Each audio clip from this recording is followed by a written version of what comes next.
मैं उन्हें लेकर आ जाऊंगा। तो आज पूरी रात है तुम्हारे पास उनका मंडप सजाने के लिए। और पूरा घर भी दुल्हन की तरह सजा होना चाहिए। नीचे पूरा एक स्टाफ का ग्रुप है तुम्हारी हेल्प के लिए। अभी 10 बज रहे हैं, तो पहले 1 घंटा मेरा पैर दबाओगी, फिर जाके सारी तैयारी करोगी, समझी?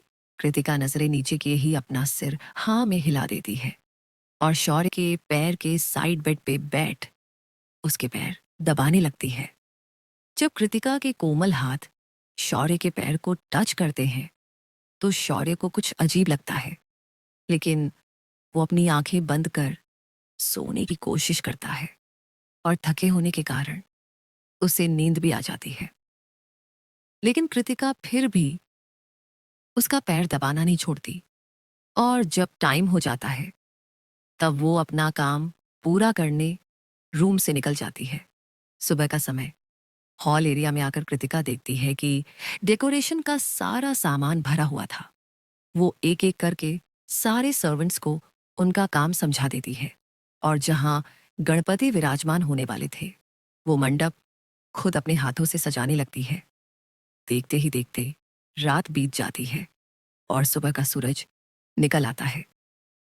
शौर्य भी उठ के तैयार हो चुका था। आज उसने जिम नहीं किया था, इस कारण थोड़ा लेट सो के उठा और नहा धो के तैयार हो गया, क्योंकि उसे गणपति को जो लाना था शौर्य ने अभी एक येलो कलर का कुर्ता और नीचे धोती पहनी हुई थी। बालों को जेल से सेट किया हुआ था और हाथों में घड़ी। उस रूप में वो ऐसा लग रहा था कि कोई भी देखे तो देखता ही रह जाए।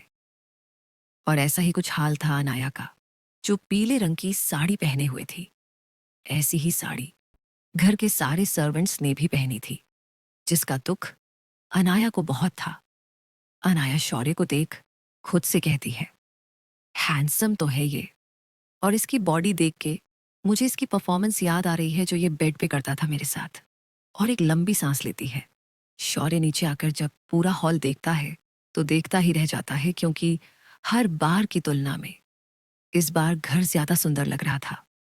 पूरा घर पर्पल फूलों से सजाया हुआ था और मंडप सबसे सुंदर था, रियल वाइट और ब्लू फूलों से पूरा सजा हुआ। सारी तैयारी भी हो चुकी थी, बस गणपति का आना बाकी था। लेकिन उसे कृतिका कहीं दिख नहीं रही थी। तभी उसकी नजर सीढ़ी पे जाती है, जहां से कृतिका एक सिंपल पीले रंग का सूट पहने आ रही थी। उसके पास बस 5 जोड़े कपड़े ही दिए गए थे। उसी में से एक आज उसने पहना था। कृतिका भी आकर सर्वेंट्स के बीच खड़ी हो जाती है, जिसे देख शौर्य उसको अपने पास आने का इशारा करता है, तो वो धीरे धीरे कदम लेकर उसके पास आती है। शौर्य थोड़ा उसकी तरफ झुककर कहता है, साड़ी क्यों नहीं पहनी तुमने? शौर्य की कड़क आवाज सुन कृतिका अपना सिर झुकाए ही कहती है, मेरे पास बस यही कपड़े हैं। आज कितने दिनों बाद शौर्य ने उसकी आवाज सुनी थी। शौर्य अपने असिस्टेंट जतिन को एक नजर देखता है और कुछ इशारा करता है। थोड़ी ही देर में जतिन एक पैकेट लेकर उसे देता है और शौर्य वो पैकेट कृतिका की तरफ बढ़ाकर कहता है, जाओ और ये पहन के आओ। और उसके साथ एक फीमेल सर्वेंट को भी भेजता है, क्योंकि वो जानता था कि कृतिका को साड़ी पहनना नहीं आता। थोड़ी ही देर में कृतिका एक पीले रंग की कांजीवरम साड़ी, जिस पे लाल रंग का बॉर्डर था और गोल्डन वर्क किया हुआ था, पहन कर आती है। बालों का जूड़ा बनाकर गजरे से सजाया हुआ था और हाथों में उसका चूड़ा भी था। गले में मंगलसूत्र के साथ एक लंबा हार था और आंखों पे सिर्फ काजल। इतने में ही सभी की नजरें उसी पे टिकी हुई थी और वो अपना सिर झुकाए बस शौर्य के सामने खड़ी थी। शौर्य एक नजर सभी पे डालता है तो सभी की नजरें नीची हो जाती हैं।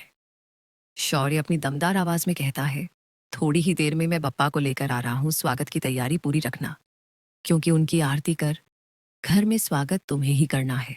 कृतिका एक नजर शौर्य को देख अपना सिर हाँ में हिला देती है। शौर्य की ये बात अनाया को पुरानी याद दिला देती है कि जब वो शौर्य की बीवी थी तो हमेशा गणपति जी की आरती वो ही की करती थी। अब उसे थोड़ा जलन भी महसूस होती है।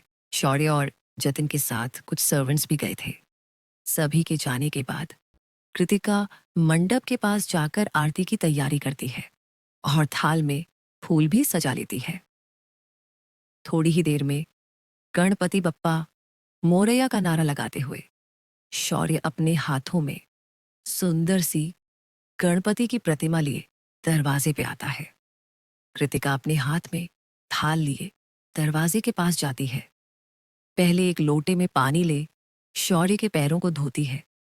फिर गणपति के साथ शौर्य की भी आरती उतारती है और तिलक कर फूलों की बरसात करते हुए उन्हें घर के अंदर लाती है। फिर शौर्य और जतिन मिलके गणपति को उनके स्थान पे विराजमान करवाते हैं। सभी के चेहरे पे गुलाल लगा हुआ था। हॉल में ही सभी सर्वेंट्स खड़े थे क्योंकि थोड़ी ही देर में पूजा होनी थी। शौर्य गणपति को बिठाकर अपने रूम में चला जाता है ताकि वो पूजा के लिए तैयार होकर आ सके, क्योंकि वो भी गुलाल से रंगा हुआ था। उसके जाने के बाद कृतिका पूजा की तैयारी में लग जाती है। इन सब के बीच शौर्य की मां वहां नहीं थी, क्योंकि वो ऋषि जी के साथ ही रहती थी। इस दिन पूरा प्रताप विला लाइट और फूलों से सजा हुआ था, क्योंकि गणपति का आगमन हुआ था। घर में सर्वेंट से लेकर गार्ड्स तक आज नए कपड़ों में थे।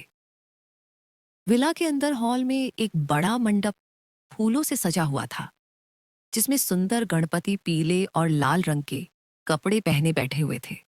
घर में काफी चहल पहल थी। सभी अपने अपने काम में लगे हुए थे। पंडित जी पूजा की तैयारी कर रहे थे और कृतिका वो यहीं बैठे सारे अरेंजमेंट्स कर रही थी। तभी हल्के गुलाबी रंग का कुर्ता और पायजामा पहनकर शौर्य सीढ़ियों से उतरते हुए आकर पंडित जी के सामने बैठता है और पंडित जी पूजा शुरू करते हैं। गणपति जी पूरे 1.5 दिन के लिए आए थे और आज पूजा कर कल उनका विसर्जन करना था। शौर्य अकेले पूजा में बैठा था। कृतिका को उसने पूजा में शामिल नहीं किया था। उसे सिर्फ तैयारी का जिम्मा दिया था। शौर्य की नजर बीच में अपने माता पिता के कमरे की तरफ जाती है, जहां दरवाजा बंद था। लेकिन दुख इस बात का था कि उसके पिता के कोमा में जाने के बाद उसकी मां पूरे 1.5 दिन अपने आप को कमरे में बंद रखती है, जब तक गणपति इस घर में रहते हैं। पहले गणपति को पूरे 5 दिन रखा जाता था, लेकिन अनाया के बनाए प्लान के बाद शौर्य सिर्फ 1.5 दिन के लिए ही गणपति लाता था, ताकि उसकी मां को ज्यादा दिन रूम में बंद न रहना पड़े। पूजा होने के बाद आरती होती है और अंत में सबको प्रसाद मिलता है। पूजा पूरी होने के बाद पंडित जी अपनी दक्षिणा लेकर कल फिर से आने का बोलकर चले जाते हैं। शौर्य इन 1.5 दिनों में ऑफिस के काम से छुट्टी लेता है और अपना समय गणपति की सेवा में बिताता है। शौर्य अभी भी यही कर रहा था और कृतिका पूजा होने के बाद सभी साफ सफाई में लगी हुई थी, क्योंकि पूरा घर फूलों और गुलाल से भरा हुआ था। सब काम होने के बाद वो चुपचाप अपने रूम में चली जाती है और अपने कपड़े बदलकर बालकनी में लगे सोफे पे सो जाती है, क्योंकि वो पिछले 2 दिन से ठीक से सोई ही नहीं थी। वो जानती थी कि शौर्य आज रूम में आएगा ही नहीं गणपति को छोड़कर। देखते ही देखते पूरा दिन निकल जाता है और दूसरे दिन खूब ढोल नगाड़ों के साथ उनके विसर्जन की तैयारी होती है। घर के सभी सर्वेंट्स गुलाल से खेल रहे थे। तभी किसी ने अनाया के मुंह पे हाथ रख उसे अपने साथ खींचते हुए एक रूम में लाया और अचानक उसे छोड़ दिया, जिस कारण अनाया सीधा फर्श पे गिरती है। जब अनाया अपनी नजरें उठाकर देखती है तो उसके सामने एक हट्टा कट्टा लड़का खड़ा था, जो अपनी नीली आंखों से उसे ही देख रहा था। उसके चेहरे पे गुलाल था, लेकिन फेस कटिंग देख के कोई भी बता दे कि वो दिखने में अच्छा है। तभी अनाया उठकर उस लड़के के गले लग जाती है और उसके गालों को चूमते हुए बोलती है, युवा तुम कब आए? तुमने तो मुझे सरप्राइज ही दे दिया।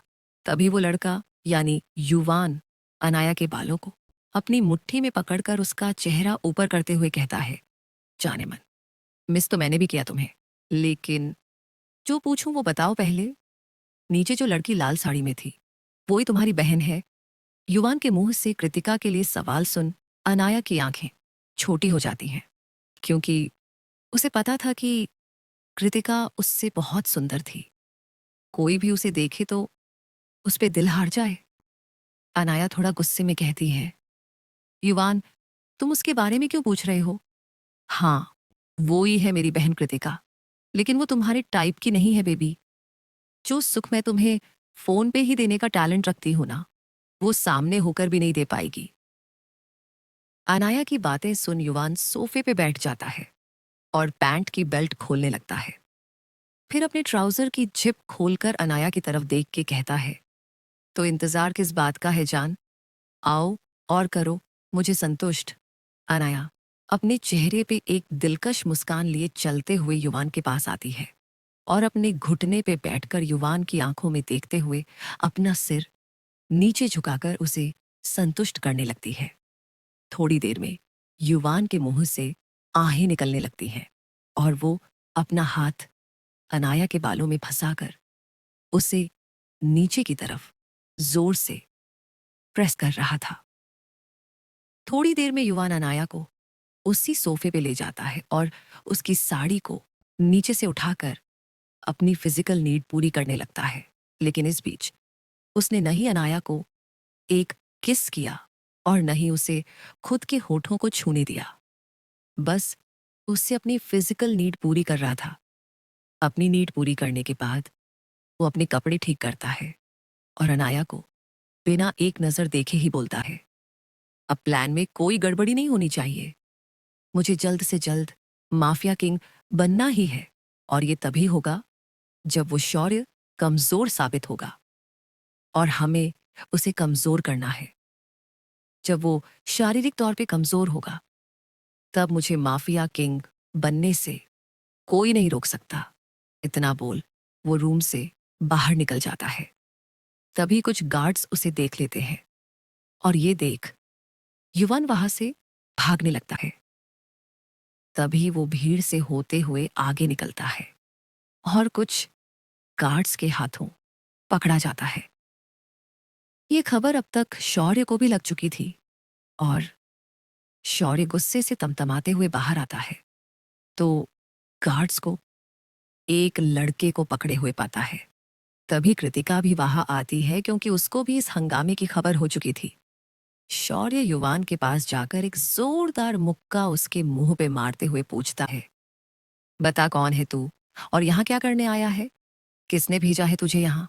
अनाया जब सुनती है तो वो दौड़कर हॉल में आती है, लेकिन उसको ये देख सुकून मिलता है कि जो पकड़ा गया था वो युवान था ही नहीं। तभी उसे उसी भीड़ में युवान खड़ा नजर आता है, जो उसे देख अपनी एक आंख ब्लिंक कर देता है, यानी उसने अपनी जगह किसी और को पकड़वा दिया था। हुआ ये था कि जब युवान भागते हुए भीड़ में आया तो उसने अपनी जगह किसी और को आगे भागने को कहा ताकि गार्ड्स को लगे कि ये वो ई है, और हुआ भी ऐसा ही। ये सब उसका पहले से प्लान था। शौर्य उस इंसान के सामने जा अपनी सख्त आवाज में बोलता है, तुम्हें सिर्फ एक बार मौका दिया जाएगा, अगर बोले नहीं तो बोलने लायक रहोगे नहीं।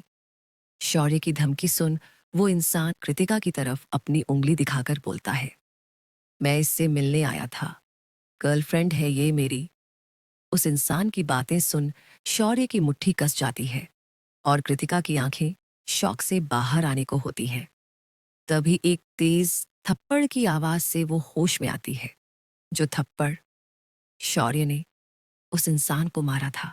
शौर्य अपने घुटने के बल बैठकर उसके बालों को मुट्ठी में कस के खींचते हुए उसका चेहरा ऊपर उठाता है और अपने दांत पीसते हुए कहता है, सच बोल, और तू जानता है वो कौन है? वो इंसान अपनी दर्द भरी आवाज में बोलता है, सर, मैं सच बोल रहा हूं, हम दोनों प्यार करते हैं,